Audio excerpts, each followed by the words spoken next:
Hello, am I audible? Hi. So good to see you in, again, large numbers. This is the last session. Uh, we took enough efforts to craft this session, let me tell you very honestly.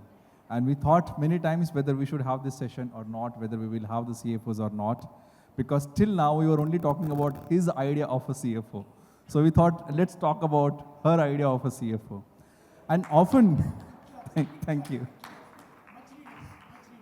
Thank you. And this is very, very essential today because we are talking a lot about how this is India's decade and how India is moving ahead, marching ahead. So we cannot go ahead with the basics numbers that we have. Obviously, a couple of multinational companies are increasing the diversity and specifically the numbers are increasing. But we recently checked the data and specifically of the Nifty 50 companies, there are only 2 female CFOs. And that's why we thought there is a need to understand what is it that perhaps the ecosystem can do, the policies can do. And we thought to discuss this with the leading CFOs of India Inc. So I have lots of questions, but to begin with, Niranjani ma'am, first to come to you and learn from you ki, which are the products of Hershey's that you like the most? In fact, people were asking me here, are you going to get some products from Hershey's?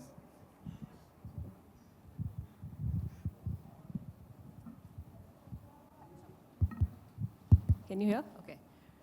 I think that's a fantastic question to start with, Amol. First of all, thanks for having me. Such a pleasure to be here. My favorite is basically 2. One is Kisses, and the second one is Reese. So today I'm in orange, so I'm part of the Reese camp, which is totally orange. Okay. What product did you like from the Lakshmi Organic? I think that will be a very unfair question to answer, Amol, because I've had a career that has spanned banking, automotive component manufacturing, fintech, and chemicals. So I think... Let's not talk about chemicals. So, I can safely tell you that manufacturing has been far more closer to my heart than banking is. I think banking was more intangible, manufacturing is very tangible in multiple ways. So I think I have enjoyed manufacturing a lot. And I think talking about the products, both NRB and Lakshmi, B2B companies, and I think it's such a delight when you meet a customer and they say, oh, you're a vendor, and we're very happy that you're a vendor to us. So interesting. So my first question to you, and Niranjani, I will come to you. I have crafted a couple of questions specifically on how do you look at the world. So there are often discussion about less number of women leaders or the CFOs on the top. What could be the reasons? Any observations? How's the environment changing now? Yeah. Niranjani. Okay.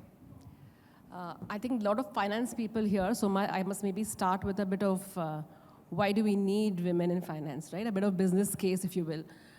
So I would say that 50% of the consumers are women, and a lot of decision-making happens in the household by women.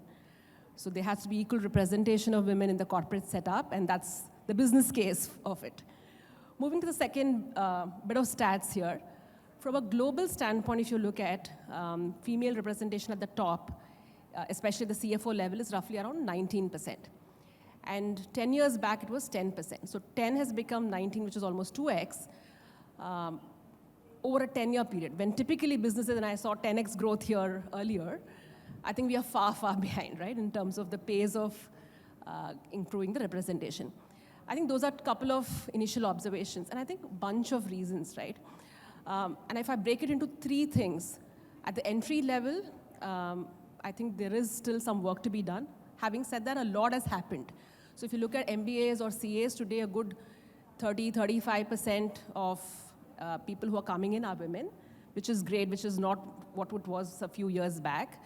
But there's still some amount of resistance to moving children, especially girl children, into STEM education lines, and those kind of stereotypes do exist. They prefer to put them maybe in education or maybe human resources and things like that. I think that really needs to change. So that's the first at the entry point. The second key space where there's a leaky bucket is the middle management team, middle management age group, which is where the bulk of the issue, according to me, lies, because that's when the life stage happens. They get married, have kids, and that's typically the time when people drop off. They struggle to come back. There are not enough support systems in the country as we speak. Sharing of the load is not as you would expect it to be. So the bulk of the problem really lies in the middle stage or middle career of a woman. When you come to senior levels, as it is, the pipeline is tapering, and then to top it all, you have, call it the glass ceiling or other challenges, which, for example, would come from lack of role models or lack of sponsorships and allyship from the company standpoint.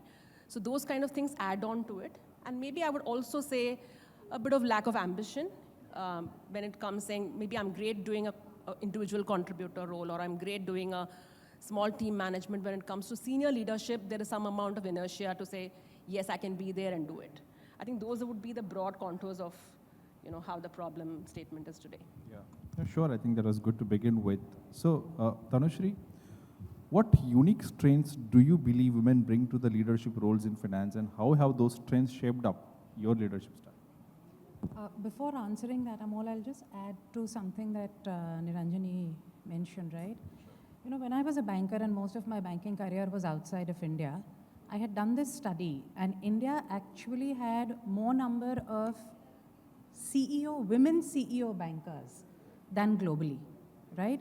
So whether you talk about an Naina Lal Kidwai or you spoke about a Falguni Nayyar, they were dime a dozen, and it was not just banks, it was also CRISIL, Rupa Kudwa, the allied services. I think one other reason why we are seeing lesser women being able to get to leadership positions is because of the nuclear family structure. Initially you had this support system of parents who would take care of children, and so women could, or in-laws who would take care of children, so women were far more comfortable going out and working. We still don't have daycares and creches which are as developed. So unless you have somebody who's very, very trusted in a nuclear family setup, it becomes very difficult, right? And not all companies are able to afford the creche and the daycare quality systems that are required. Coming to what are the unique leadership qualities, I think not just in finance, right? I think I've always believed this, Amol, that women have 2 X chromosomes and men have 1 X and 1 Y. And that extra X chromosome does give women 3 things, right? One is they are naturally geared to be more empathetic. They are also, because they're empathetic, they're also very nurturing. And I think the third thing that comes in is, and this is something that a very senior CFO in the country told me. He said, men have this tendency to take a shortcut, and women just don't do that. They actually go take the most logical approach and then reach a conclusion, right? And I think when taking tough decision, that is where women are different than men.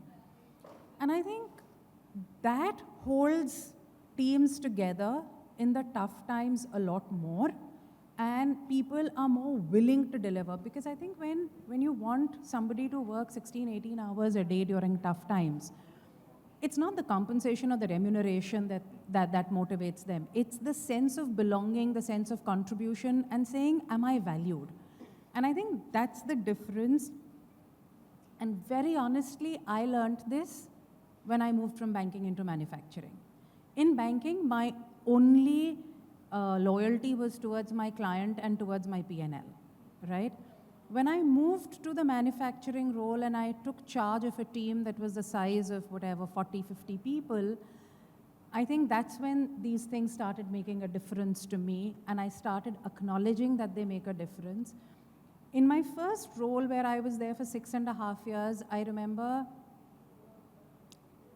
by the time we'd reached the 4th year, people from allied functions would come and say, why can't we be a part of your team? And I was wondering, why are they saying this? And then I realized it's simply because we were a far more cohesive team. And that came from things such as a monthly potluck that we would do, right? So that people just got to know one another very well. When somebody was sick, okay, I would make, so for example, if parents, if my teammates' parents were sick, I would make it a point to go and meet them. If I was visiting the factories, for me, it was more important to request team members to get food from home than to eat in the cafeteria.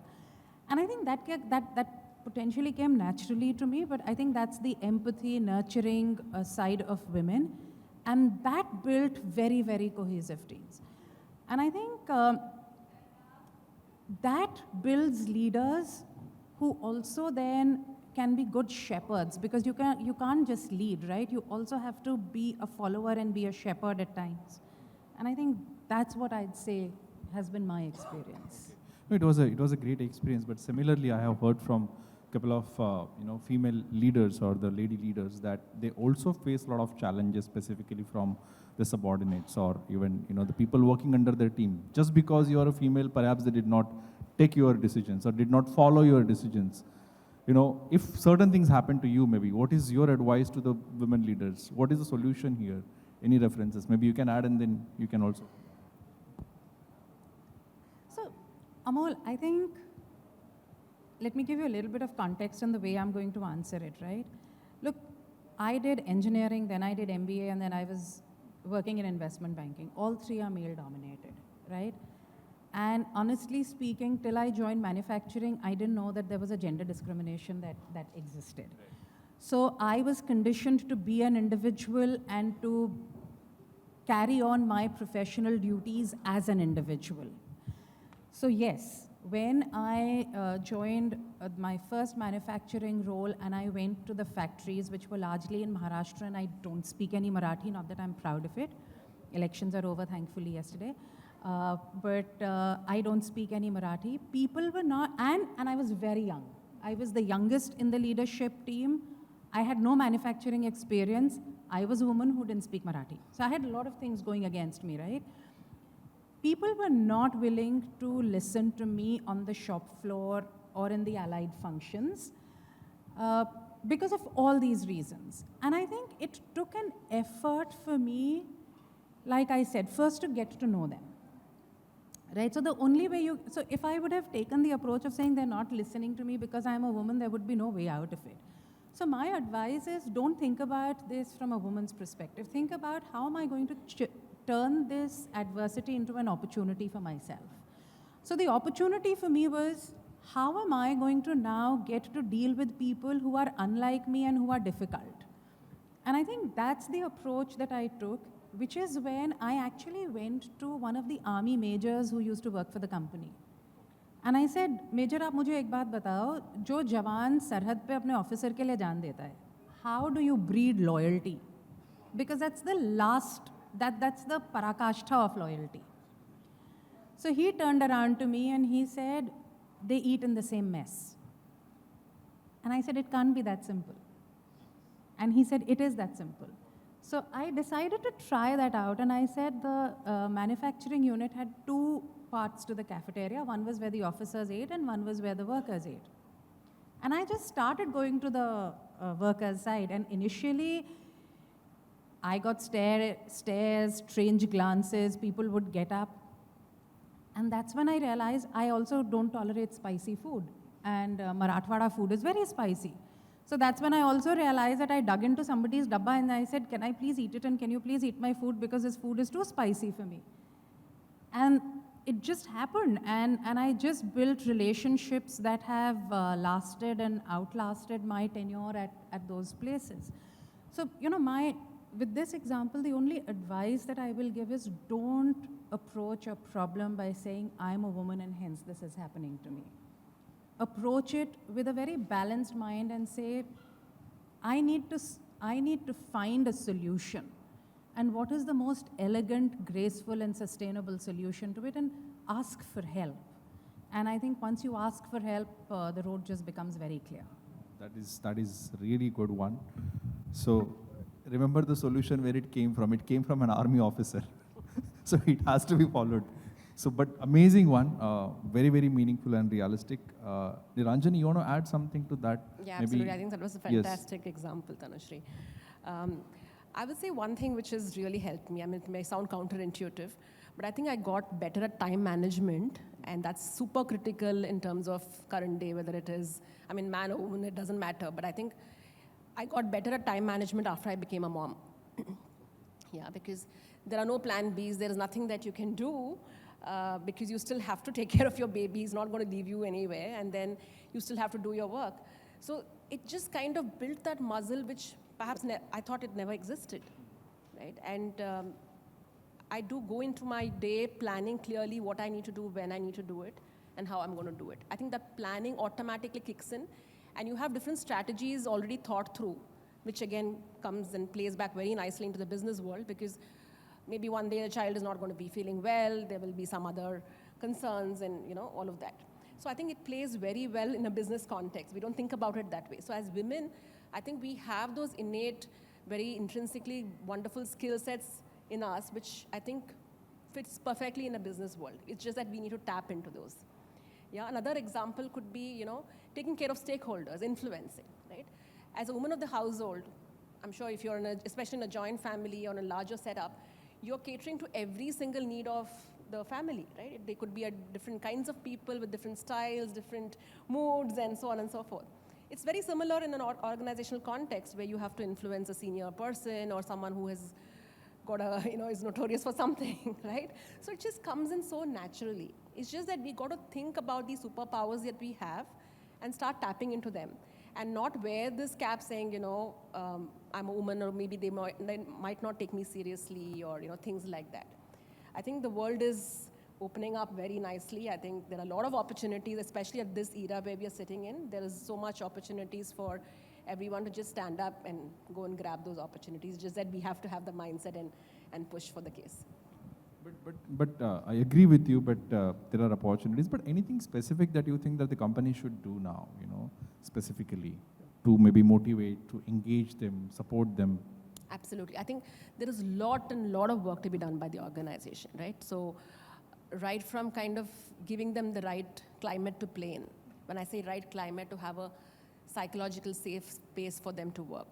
Flexibility is not a, you know, aha thing that you're giving right now. It's base requirement that you have to give people flexibility, whether man or woman, right? That's how the age is today.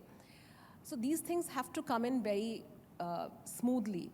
And then what's important for leaders especially is to clearly give them role models where they can look up. So I'll give you my own case in point where when I was going through some tough situations, especially after my son, and I could only look up to female leaders and take some inspiration from them, because I couldn't have expected my male sponsors or my male bosses to kind of give me those examples. When you don't see those kind of people, then you start self-doubting, and typically women have this tendency to self-doubt or question themselves more, and then you go down that path, it's not going to be helpful, right? So I think it's about having those clear role models and active sponsorship. Everyone needs it, and definitely as you climb up the ladder, we need women's sponsorship, and I think organizations can go a long way in kind of making these things happen. It's not a special feature that you're giving a woman or something like that, but it needs to be part of your, just like you're giving them work, it needs to be part of that. And be very committed. I think the biggest piece that organizations can do is to not keep them as a scorecard metric to say, oh my God, you know, I need to hit a particular number. It's not a number game here. You've got to be committed to it. So if you hit, for example, right now, I'm very proud to say that, you know, Hershey women in finance is right now at 51%. My overall team is 53, which is even better than what India is. But it wasn't, when 5 years back, it was as low as 13%. So what has turned this 13 into a 51 or a 53 is commitment, consistent, disciplined approach to say very mindfully, how do I move the needle? And I think right now as we sit, it's even more challenging to hold the number at 51, because there's always going to be, you know, pulls and pushes to get people off from where they are today. So it has to be a day-to-day, just like you're eating food, it needs to be as, you know, simple and straightforward and consistent as that. So I think that's what will make a difference. Sure, I think when you say 51%, I met a couple of your team members also here. They're seeing you motivating them from here. They've heard enough of me anyway. Yeah, interesting one. So what I will do is I will take a pause from here from my questions and I will come to you. Anybody has any specific question? I have still a couple of minutes left. I have many questions, but I thought I will take also from you if you have any. Anybody has any question here? Okay, I think they are happy with the whole discussion. Coming back to the major theme that we have, next gen, and we are talking about the next gen economy because of the proliferation of the digital is so high that every business is rapidly evolving technology, and somewhere the diversity, I mean specifically the women numbers are increasing. You also agreed to it some time back. So how do you see specifically the changing world in India and the next gen economy? Do you think there will be far more women participation than what it is? And how do you think the whole diversity will shape up?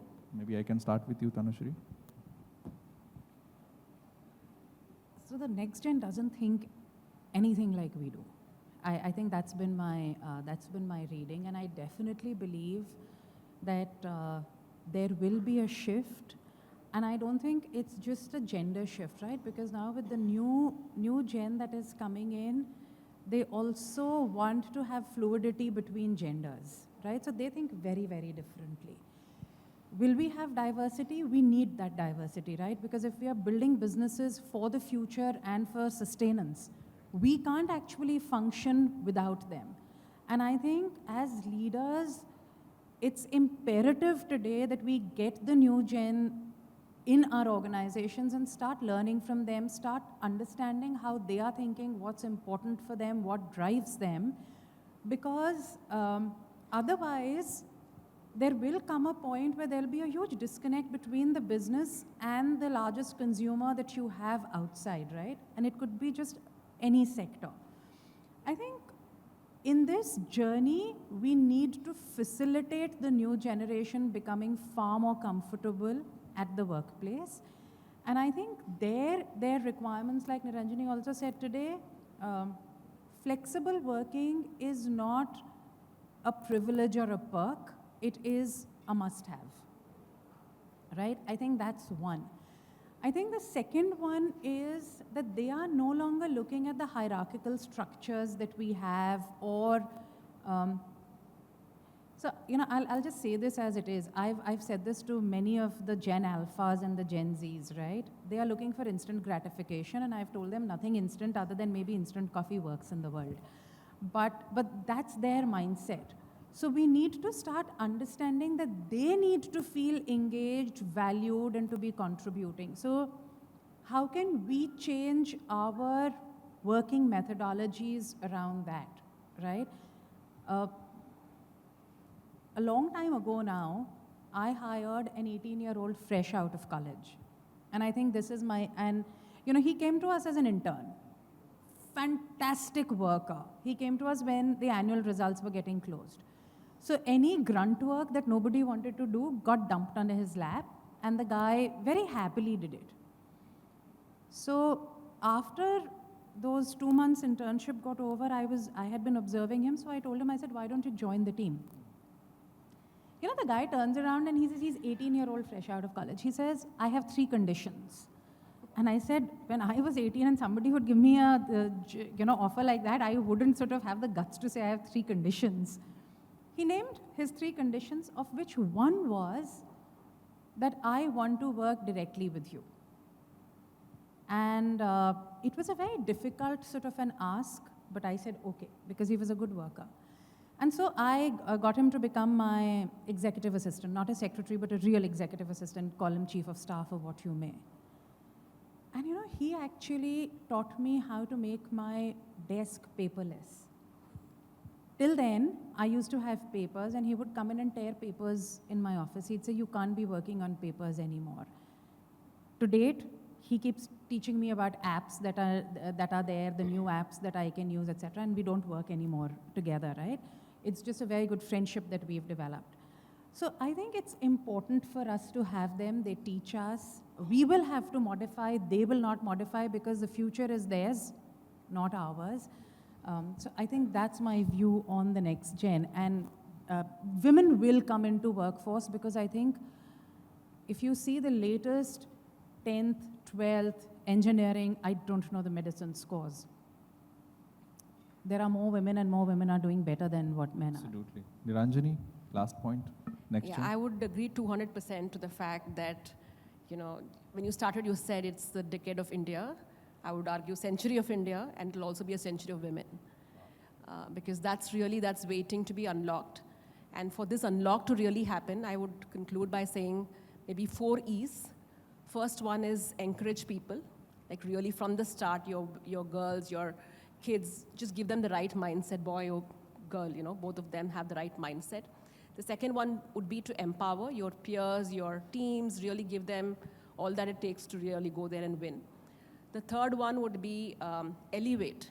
As leaders, we got to elevate the play. We got to give them the right tools and ways to elevate the game. And lastly, really empathize. Because once the empathy comes in, you put yourself in their shoes, you kind of have a better place and set up people for success. I think those would be my concluding comments on the 4 E's of encourage, empower, elevate, and empathize. Fantastic. So that's her idea of a CF or a business leader. My friends, thank you so much for listening to us very patiently. And Niranjani, Tanushri, thank you so much for sharing those meaningful thoughts. Thank you. Thank you so much. Amol, can I just make one statement? Sure. There's some women that I see sitting over here, and this is my request to them. Niranjani made this very beautiful points of 4 E's, right? I just want to say these 4 E's are responsibility of us women who are in the workforce today to ensure that we share these with women who are coming in and also share our failures, because ultimately we are the ones who are going to show them the path. So I think for us who are currently in the workforce, it's a huge responsibility. Wow, that was really good. Thank you. Thank you so much, Tanushri.